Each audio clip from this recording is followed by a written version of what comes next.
بعض روایات میں آتا ہے کہ وضو کا پانی ابھی بہ رہا تھا اور کنڈی جو ہے حضور کے مکان کی وہ ابھی ہل رہی تھی. معلوم ہوا وقت نہیں گزرا. میں کچھ بیان کروں گا، میرے بیان کرنے میں کچھ کمی اور بیشی ہونے کا اندیشہ ہے. اگر ہم اتنے خوش قسمت ہیں کہ وہ واقعہ ہمارے پاس ایک مفصل حدیث کی شکل میں موجود اور حدیث بھی دوسرے یا تیسرے طبقے کی کتابوں کی نہیں، متفق علیہ، جس میں روایتاً جیسا کہ میں نے عرض کیا جس کا پایا تقریباً قرآن کے برابر، اور اس حدیث کے راوی ہیں حضرت مالک ابن صعصع رضی اللہ تعالی عنہ. ان کے بارے میں ایک بات ہے بڑی اہم، وہ نوٹ کر لیجئے. یہ انصاری صحابی ہیں، ان میں سے نہیں ہے کہ جنہیں حدیثیں بیان کرنے کا کوئی زیادہ شوق رہا ہو. یہ غالباً واحد حدیث ہے جو انہوں نے بیان کی، اور انہیں اس سے نہایت شغف تھا، نہایت محبت کے ساتھ انہوں نے اس کو محفوظ کیا تھا، اس کے ایک ایک لفظ کی حفاظت کی تھی. چنانچہ بعض دوسرے وہ صحابہ بھی جنہوں نے خود حضور سے یہ بات سنی ہوئی تھی، اب ایک تو وہ خود براہ راست روایت کر رہے ہیں حضور سے کہ ہم نے سنا، حضرت انس ابن مالک رضی اللہ تعالی عنہ خود، لیکن وہ صحابہ بھی ان کی خدمت میں خاص طور پر حاضر ہو کر ان سے اس روایت کو سنتے تھے، اس لیے کہ اس روایت میں ان کا درجہ بہت بلند ہے، ان کو اس سے بہت شغف تھا. تو صحابہ جو براہ راست حضور سے سن چکے وہ بھی ان کے پاس جا کر خاص طور پر اس حدیث کو سنا کرتے. چنانچہ یہ روایت جو متفق علیہ ہے، یہ امام بخاری جو اس کو لائے ہیں عن قتادہ عن انس بن مالک عن مالک بن صعصع رضی اللہ تعالی عنہم. حضرت انس بن مالک سے روایت موجود ہے مسلم شریف میں براہ راست ان سے، لیکن یہ اس روایت کو بیان کر رہے ہیں حضرت مالک ابن صعصع رضی اللہ تعالی عنہ کے حوالے سے. روایت کیا ہے؟ ان النبی صلی اللہ علیہ وسلم حدثهم عن لیلۃ اسری بہ. اب دیکھیے یہ مرفوع حدیث ہو گئی. حضرت صعصع بیان فرما رہے ہیں کہ نبی اکرم صلی اللہ علیہ وسلم نے خود ہمیں سنایا، وہ حالات و واقعات سنائے جو اس رات کو پیش آئے جس رات کے انہیں لے جایا گیا. قال بینما انا فی الحطیم وربما قال فی الفجر. حضور فرماتے ہیں کہ میں اسی اثنا میں کہ میں حطیم میں تھا، اور ایک دوسری روایت میں الفاظ حجر آئے ہیں، وہ بھی کہتے ہیں اسی حصے کو. مضطجعا میں لیٹا ہوا تھا، اذ اتانی آتن کہ اچانک میرے پاس ایک آنے والا آیا. یہ آنے والے کون ہیں؟ حضرت جبرائیل، یہ بعد میں واضح ہو جائے گا. فشق ما بین ہذہ الی ہذہ. حضور نے اشارہ فرمایا، اس نے یہاں سے یہاں تک میرا سینہ چاک کیا، یعنی من طفرت نہرہ الی شعرتہ. یہ جو گڑھا ہے حلق کا گڑھا، یہاں سے لے کر تیرے ناف تک سینہ چاک کیا. فاستخرج قلبی اور میرا دل نکالا. ثم اعطیت بطست من ذهب مملوء ایمانا فغسل قلبی. پھر ایک تشت لایا گیا سنہری جو ایمان سے مملوء تھا، بھرا ہوا تھا، تو پھر اس کے ذریعے سے میرے اس قلب کو، سینے کو دھویا گیا. ثم حشیا ثم اعید وفی روایت، اس کے بعد اس کو لوٹا دیا گیا اور پھر وہ زخم بھی سی دیا گیا. ایک روایت میں آتا ہے ثم غسل البطن بماء زمزم ثم ملئ ایمانا وحکمتا. اسی طریقے سے پورے پیٹ کو بھی صاف کیا گیا مائے زمزم سے، اور اس میں بھی ایمان اور حکمت بھر دیے گئے. ثم اعطیت بدابۃ، پھر پاس ایک چوپایا لایا گیا، دون البغل فوق الحمار، جو بغل یعنی خچر سے تو کچھ چھوٹا تھا اور حمار یعنی گدھے سے کچھ بڑا تھا، اب یہ جو سفید تھا، یقال له البراق، جس کا نام براق ہے، وَيَدَعُ خَطْوَهُ عِنْدَ أَقْصَى طَرْفِهِ، اور اس کا ہر قدم اس کی حد نگاہ پر جا کر پڑتا تھا۔ فَعِلْتُ عَلَيْهِ، میں اس پر سوار ہوا، فَانْطَلَقَ بِي جِبْرَائیل، اب یہاں نام آ گیا، وہ آنے والے کون تھے؟ پھر چلے میرے ساتھ حضرت جبرائیل، حتی اتی السماء الدنیا، یہاں تک کہ وہ آسمان دنیا تک پہنچ گئے، جو پہلا آسمان۔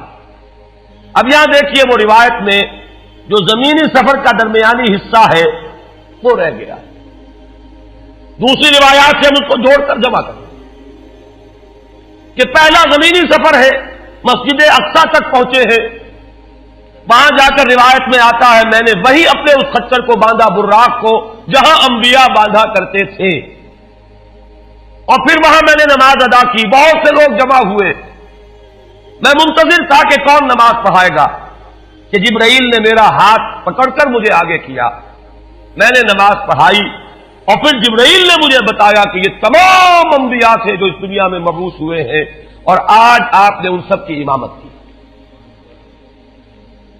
یہاں سے پھر شروع ہوا ہے وہ دوسرا سفر،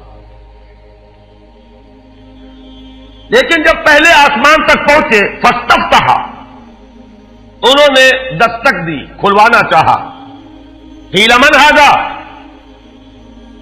پوچھا گیا کون ہے؟ قال جبرائیل، انہوں نے جواب دیا جبرائیل۔ قیل ومن معک، پوچھا گیا کہ آپ کے ساتھ کون ہے؟ دیکھیے یہاں ذہن میں رکھیے گا،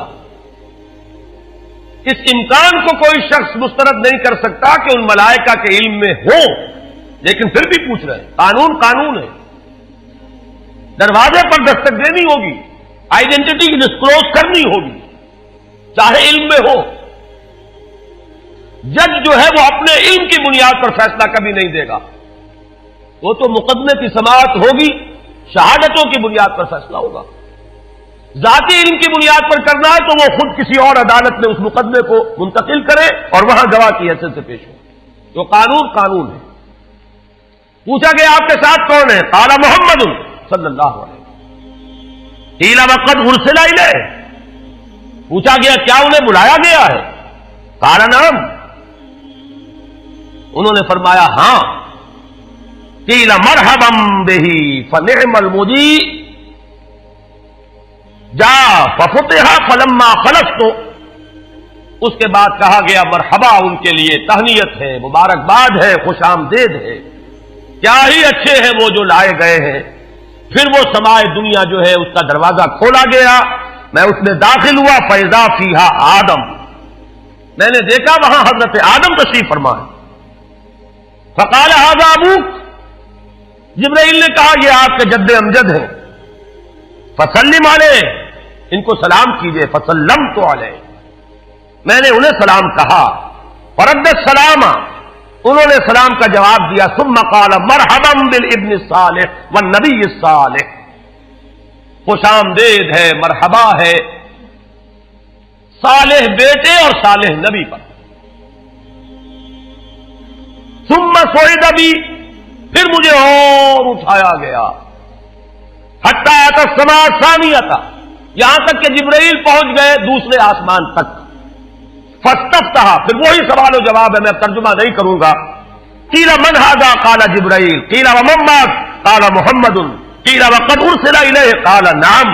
قیل مرحبا بہ فنعم المجیء جاء ففتح فلما خلصت، جب یہ سارا اس کارروائی کے بعد داخل ہوئے ہیں دوسرے آسمان پر، فاذا یحییٰ وعیسیٰ وہما ابنا خالۃ، وہاں میں نے دیکھا کہ یحییٰ اور عیسیٰ ہیں اور یہ خالہ زاد بھائی ہیں۔ قال ھذا یحییٰ وھذا عیسیٰ فسلم علیہما، فسلمت، فردا ثم قال مرحبا بالاخ الصالح والنبی الصالح، انہوں نے بھی کہا خوش آمدید اور مرحبا ایک صالح بھائی اور صالح نبی کو. یہاں نوٹ کیجئے گا، حضرت عیسیٰ اور حضرت یحییٰ یہ بنی اسرائیل میں سے، لہذا حضور کو اپنا بیٹا نہیں کہہ سکتے، بھائی کہہ رہے ہیں. آدم جد امجد ہیں، انہوں نے بیٹا کہا ہے. مرحبا بابن الصالح والنبی الصالح، وہ نبی تو ہے، سب کہیں گے نبی، لیکن کوئی بھائی کہے گا، کوئی بیٹا کہے گا. ابراہیم بیٹا کہیں گے، موسیٰ وہ بھائی کہیں گے جن کی نسل سے آپ نہیں ہیں. وہ جو براہ راست نسل چلی آ رہی ہے اس میں جو ذکر کرے گا وہ بیٹے کے لفظ سے کرے گا. ثم صعد بی الی السماء الثالثة فاستفتح قیل من هذا قال جبرائیل قیل ومن معك قال محمدا قیل وقد ارسل الیہ قال نعم قیل مرحبا به فنعم المجیء جاء ففتح فلما خلصت اذا یوسف قال هذا یوسف فسلم علیہ فسلمت علیہ فرد ثم قال مرحبا بالاخ الصالح والنبی الصالح. اب مجھے ترجمے کی ضرورت نہیں ہے، ایک مرتبہ بات آپ نے سمجھ لی. اب تیزی کے ساتھ میں اس حدیث کو پڑھ دینا چاہتا ہوں. ثم صعد بی، پھر مجھے اور بلندی پر لے جایا گیا. حتی اتی السماء الرابعة فاستفتح قیل من هذا قال جبرائیل قیل ومن معك قال محمد قیل وقد ارسل الیہ قال نعم قیل مرحبا به فنعم المجیء جاء ففتح فلما خلصت فاذا ادریس فقال هذا ادریس فسلم علیہ فسلمت علیہ فرد ثم قال مرحبا بالاخ الصالح والنبی الصالح. یہاں ملاقات ہوئی حضرت ادریس علیہ الصلوۃ والسلام سے. ثم صعد بی حتی اتی السماء الخامسة فاستفتح قیل من هذا قال جبرائیل قیل ومن معك قال محمد قیل وقد ارسل الیہ قال نعم قیل مرحبا به فنعم المجیء جاء ففتح فلما خلصت فاذا هارون قال هذا هارون فسلم علیہ فسلمت علیہ فرد ثم قال مرحبا بالاخ الصالح والنبی الصالح. ثم صعد بی حتی اتی السماء السادسة فاستفتح قیل من هذا قال جبرائیل قیل ومن معك قال محمد قیل وقد ارسل الیہ قال نعم قیل مرحبا به فنعم المجیء جاء ففتح فلما خلصت فاذا موسیٰ قال هذا موسیٰ فسلم علیہ فسلمت علیہ فرد ثم قال مرحبا بالاخ الصالح والنبی الصالح. سطح آسمان پر یہ حضرت موسیٰ سے ملاقات ہوئی. فلما جاوزت بکا، جب میں آگے بڑھا تو حضرت موسیٰ روئے. قیل ما یبکیک، ان سے پوچھا گیا کہ آپ کو کیا چیز رلا رہی ہے. قال ابکی لأن غلاما بعث بعدی، کہ مجھے اس بات پر رونا آ رہا ہے یہ نوجوان محمد صلی اللہ علیہ وسلم، یہ میرے بہت بعد ان کی بعثت ہوئی ہے. يدخل الجنت من امته اکثر ممن يدخلها من امتی، میرے بہت بعد آنے کے باوجود ان کی امت میں سے جنت میں داخل ہونے والوں کی تعداد میری امت کے مقابلے میں بہت زیادہ ہوگی. بہرحال اپنی امت کا خیال تو ہے، وہ شفقت جو نبی اور رسول کو اپنی امت پر ہونی چاہیے وہ ہے بتمام و کمال. اسے معاذ اللہ کسی حسد پر معمول نہ کیجیے، بلکہ وہ جو احساس ہوا ہے اپنی امت کی محرومی کا، وہ ہے کہ جس نے حضرت موسیٰ علیہ السلام پر یہ کیفیت طاری کی. ثم صعد بی، پھر مجھے اور بلند کیا گیا.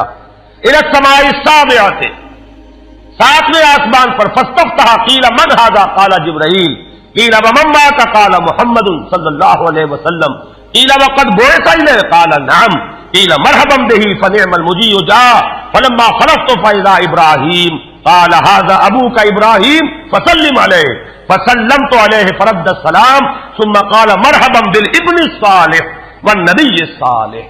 حضرت ابراہیم نے پھر استقبال کیا، خوش آمدید صالح بیٹے اور صالح نبی کے لیے. ثم رفعت، اب ذرا یہاں نوٹ کیجئے گا، یہاں صعد تو نہیں آیا، صعد ابھی نہیں آیا، رفعت. پھر مجھے اور بلند کیا گیا.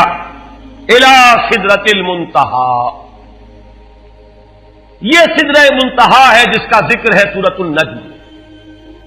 اسی سدرۃ المنتہا کے پاس جنت ماوا ہے، وہ جس کا وعدہ کیا گیا ہے، جو ٹھکانہ بنے گی اللہ کے نیکوکار بندوں کا، جس میں وہ رہیں گا ہمیشہ ہمیش. فادخلوها خالدین، وہ بھی وہی ہے.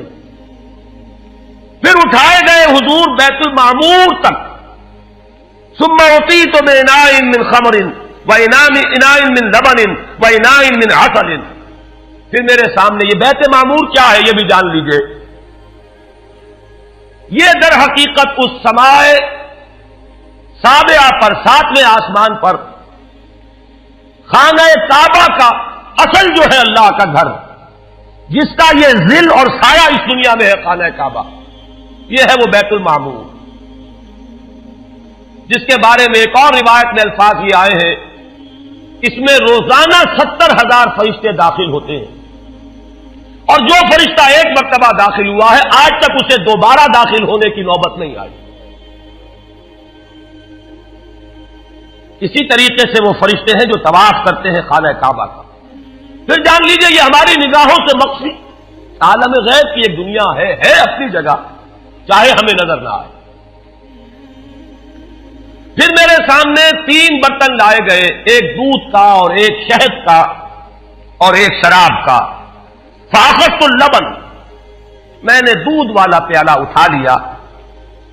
قال ہی الفطرہ، حضرت جبرائیل نے توثیق کی کہ یہ ہے اصل میں آپ کا انتخاب درست ہے، یہ فطرت ہے.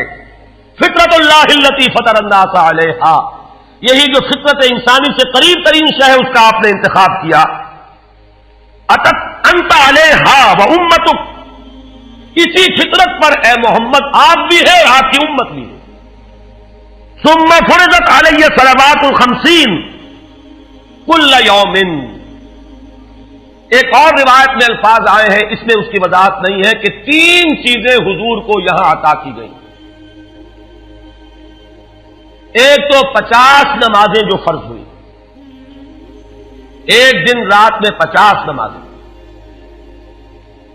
اور ایک سورہ بقرہ کی آخری 2 آیات جو تحفہ اللہ نے دیا محمد کو امت کے لیے صلی اللہ علیہ وسلم. آمن الرسول بما انزل الیہ من ربہ والمؤمنون کل آمن باللہ وملائکتہ وکتبہ ورسلہ. یہاں سے لے کر آخر تک فانصرنا علی القوم الکافرین تک یہ 2 آیات، یہ جنت کے خزانوں میں سے 2 خزانے ہیں جو شب معراج کو عطا ہوئے ہیں محمد رسول اللہ کو بطور تحفہ امت کے لیے. اور تیسری بات یہ کہ اے نبی آپ کی امت کے لیے یہ خصوصی بات ہے کہ آپ کی امتیوں کے گناہ کبیرہ بھی بغیر توبہ کے معاف ہو سکیں گے. یہ خصوصی تحفے ہیں جو امت کے لیے لے کر آئے محمد صلی اللہ علیہ وسلم. 3 تحفے، نماز جو اس معراج میں فرض ہو رہی ہے اور اسی کو حضور کہہ رہے ہیں الصلاۃ معراج المومنین، اہل ایمان کے لیے یہ بمنزلہ معراج ہے. اس میں پھر روایت میں تفصیل آ رہی ہے. واپس جب آئے ہیں حضرت موسیٰ سے ملاقات ہوئی اور انہوں نے یہ فرمایا کہ یہ 50 نمازیں بہت ہیں، مجھے تجربہ ہے، تمہاری امت اس کا تحمل نہ کر سکے گی، واپس جاؤ درخواست کرو کم کرواؤ. حضور گئے، 10 نمازیں اس میں معاف ہوئی، 40 ہوئی. پھر یہی بات ہوئی، پھر بھیجا حضرت موسیٰ نے، پھر 30 ہوئی، پھر 20 ہوئی، چوتھی مرتبہ پھر وہ 10 اور پھر 5 رہ گئیں. اس پر بھی حضرت موسیٰ نے یہ کہا اب بھی جاؤ یہ بھی بھاری ہے. حضور نے فرمایا مجھے شرم آتی ہے، میں اتنی مرتبہ جا چکا ہوں، مزید اب جانے سے حیا محسوس کر رہا ہوں. تو ندا آئی کہ یہ 5 ہی 50 کے برابر ہیں. ہمارے ہاں قول بدلا نہیں جاتا. یہ 5 جو ہے در حقیقت یہ قائم مقام ہے ان 50 کے کہ جو اولا ہم نے فرض کی تھی. یہ 50 ہی شمار ہوں گی اگر ان کا انسان ان پر مداومت اختیار کر لے. میں آخری جملہ آپ کو اس کا سنا دیتا ہوں. فأمرت بخمس صلوات كل يوم فرجعت إلى موسى فقال بما أمرت بخمس صلوات كل يوم قال إن أمتك لا تستطيع خمس صلوات كل يوم وإني قد جربت الناس قبلك وعالجت بني إسرائيل أشد المعالجة. میں نے بنی اسرائیل کا حتی الامکان معالجہ کیا، ان کے حالات کو درست کرنے کی کوشش کی، لیکن مجھے تجربہ ہے یہ 5 بھی نہیں جھیلی جائیں گی. فرجع الی ربک فاسألہ التخفیف، مزید تخفیف چاہیے لامتک. قال سألت ربی حتی استحییت ولکنی ارضى واسلم. قال فلما جاوزت نادى مناد امضيت فریضتی وخففت عن عبادی. متفق علیہ. مجھے ندا آئی کہ میں نے اپنے بندوں پر تخفیف کی. اس میں وہ ذکر نہیں ہے، دوسری روایت میں ہے کہ ساتھ ہی وضاحت ہو گئی کہ یہ 5 نمازیں بھی 50 کے برابر ہے. میری بات نہیں بدلی گئی ہے، وہ در حقیقت انہوں نے اسی 50 کا رتبہ جو ہے ان 5 کو عطا فرما دیا. یہ روایت ہے جو متفق علیہ. روایات کثیر، جنت اور دوزخ کے جو مشاہدات کرائے گئے وہ بہت تفصیل سے دوسری روایات میں، لیکن کسی اور روایت کا استناد کے اعتبار سے، اسناد کے اعتبار سے وہ درجہ نہیں ہے جو اس روایت کا. باقی میں نے مسلم شریف کی روایات میں سے اور تفاصیل آپ کو سنائی ہے. یہ ہے واقعہ. پھر حضور واپس آئے ہیں، وہیں بیت المسجد اقصی میں آئے ہیں، پھر واپس تشریف لائے ہیں، اور اس کا میں بیان کر چکا ہوں دوسری روایات میں کہ وقت بالکل نہیں گزرا، کہیں روک دیا گیا ہے، پوری کائنات کو کہیں تھام دیا گیا. یہ بات تو وہ ہے جو آج سے پہلے بھی سمجھ میں آ سکتی تھی کہ شاید کسی ایک جگہ پر پوری کائنات کو روک دیا گیا. وقت بالکل نہیں گزرا کسی کے لیے. لیکن جیسا کہ میں نے عرض کیا، اس وقت تو یہ بھی سمجھ میں آتا ہے کہ سب کے لیے وقت گزر رہا ہو اور صرف محمد الرسول اللہ کے لیے نہ گزرے صلی اللہ علیہ وسلم. آج یہ بات بھی سمجھ میں آ سکتی ہے، لیکن یہ ہے کہ قرین قیاس وہی پہلی بات ہے کہ اس میں پورے اس وقت کے لیے وقت کی رفتار کو روک دیا گیا ہو. وہ مسئلہ یاد آ گیا کہ آگے بڑھو یا وقت کی رفتار روک دو. تو یہ وقت کی رفتار ہے جو محمد الرسول اللہ صلی اللہ علیہ وسلم کے لیے روک دی گئی. اس کے بعد جو ہنگامہ ہونا چاہیے تھا وہ ہوا. صبح جب حضور نے فرمایا کہ یہ میرے ساتھ واقعہ پیش آیا ہے تو جو رد عمل ہونا چاہیے تھا وہ ہوا ہے. یہاں تک بھی ہوا ہے کہ بہت سے مومنین صادقین متزلزل ہو گئے. مشرکین نے، کفار نے بغلیں بجائی کہ اب ہمیں موقع مل گیا. معلوم ہوتا ہے ابھی تک تو شک ہی کی بات تھی کہ ان کو کچھ خلل دماغی کا عارضہ ہے، اب تو ثابت ہو گیا، کسی شک و شبے کی گنجائش نہیں. چنانچہ اب آپ اس کا اندازہ کیجئے، یہ واقعہ مکے میں بیٹھ کر بیان کیا جا رہا ہے. امتحان لیے گئے. اچھا اگر گئے تھے تو بتاؤ مسجد اقصی کے ستون کتنے ہیں، وہاں کی کھڑکیاں کیسی ہیں. حضور فرماتے ہیں، ایک حدیث موجود ہے کہ میں گھبرا گیا، اس لیے کہ کس کو یاد رہتا ہے. مسجد اقصی میں جا کر حضور ستون تو نہیں گن رہے تھے، لیکن یہ کہ جب پوچھا جا رہا ہے تو مجمع میں تو ہو سکتا ہے کہ تالی پٹ جائے کہ اچانک اللہ تعالی نے میرے سامنے مسجد اقصی کو کر دیا. اب میں دیکھ کر بتا رہا ہوں اور لوگ دنگ ہو رہے ہیں. اب دیکھیے وہ مشاہدہ جو میں نے عرض کیا تھا، مشاہدات بے شمار ہے. جنت سامنے لے آئی جاتی ہے اور آگ سامنے لے آئی جاتی ہے، جہنم سامنے لے آئی جاتی ہے، مسجد اقصی سامنے لے آئی گئی ہے، جن میں سے ہر سوال کا جواب حضور نے مشاہدے سے لیا. اسی ضمن میں وہ واقعہ آتا ہے کہ حضرت ابوبکر کے پاس گئے لوگ دوڑے دوڑے. وہ یہ سمجھتے تھے کہ اگر یہ پالا ہم مار لیں تو پھر ہماری جیت ہے. ابوبکر کو اگر ہم متزلزل کر دیں تو پھر گویا کہ ہمارے لیے کوئی اور پرابلم نہ رہے گا.